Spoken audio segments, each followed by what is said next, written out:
ఇక్కడ అందించిన సమాచారం కేవలం మత విశ్వాసాల మీద ఆధారపడి సేకరించింది మాత్రమే. దీనికి సంబంధించిన శాస్త్రీయ ఆధారాలకు సంబంధించి R24 ఛానల్ ఎలాంటి బాధ్యత తీసుకోదు. ఈ సమాచారాన్ని పరిగణలోకి తీసుకునే ముందు పండితులను సంప్రదించి పూర్తి వివరాలు తెలుసుకోగలరు. పై సమాచారాన్ని R24 ఛానల్ ధృవీకరించడం లేదు.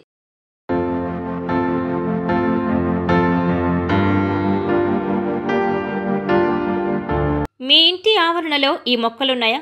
అయితే దురదృష్టాన్ని తెచ్చిపెట్టుకున్నట్టే. ఇంటి చుట్టూ కుండీల్లోనో మిద్దెపైనో మొక్కలు పెంచుతుంటారు. అందం కోసం అంటూ రకరకాల మొక్కల్ని పెంచుతారు.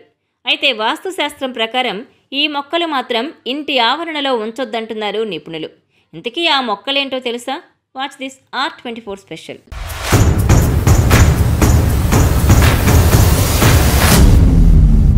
మొక్కలు పచ్చదనం అంటే ఇష్టం ఉండని వారుండరేమో. గాలిని శుద్ధి చేస్తాయి, మనసుని ఉత్సాహపరుస్తాయి, పర్యావరణాన్ని పరిరక్షిస్తాయి. అందుకే మొక్కలు పెంచేందుకు ఖాళీ స్థలం దొరక్కపోయినా ఇంటి చుట్టూ కుండీలు పెట్టుకొని ఆ ముచ్చట తీర్చుకుంటున్నారు. అయితే వాస్తుశాస్త్రం ప్రకారం కొన్ని రకాల మొక్కలు ఇంటి ఆవరణలో ఉండకూడదని చెబుతున్నారు వాస్తు నిపుణులు. వాటి వల్ల ఇంట్లోకి నెగిటివ్ ఎనర్జీని ఆహ్వానించడమే కాదు, ఏ పని తలపెట్టినా మధ్యలోనే ఆగిపోతుందట.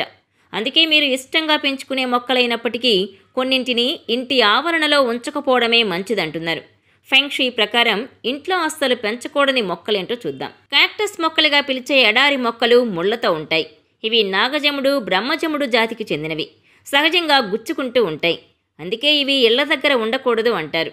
ముళ్ళుండే మొక్కలు ఇంట్లో ఉంటే ఇంట్లో నెగిటివ్ ఎనర్జీని ఆహ్వానించినట్టే అంటారు.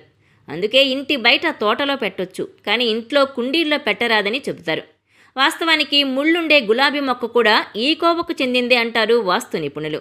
అందుకే గులాబీ మొక్క కూడా ఇంటి బయటే ఉండాలట. బోన్సాయి మొక్కలు భలే అందంగా ఉంటాయి. అందుకే ఇంట్లో పెంచుకునేందుకు చాలా ఆసక్తి చూపిస్తారు. కానీ వాటిని కూడా ఇంట్లో పెంచుకోవడం అస్సలు మంచిది కాదంటారు. ఇవి కూడా గార్డెన్కి మాత్రమే పరిమితం చేయాలట. నిత్యం ఇంట్లో ఇవి కనిపిస్తే తలపెట్టిన పనులన్నీ మధ్యలోనే ఆగిపోతాయట. చింత ఇంట్లో పెంచలేరు, కానీ చివరకు ఇంటి ఆవరణలో కూడా ఉండకూడదట. ఇంటి ఆవరణకు కాస్త దూరంగా ఉండొచ్చంటారు వాస్తు నిపుణులు.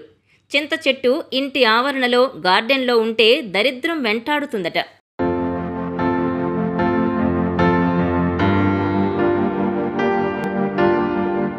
ఈ వీడియో మీకు నచ్చినట్లయితే please share, like and subscribe R24 Telugu.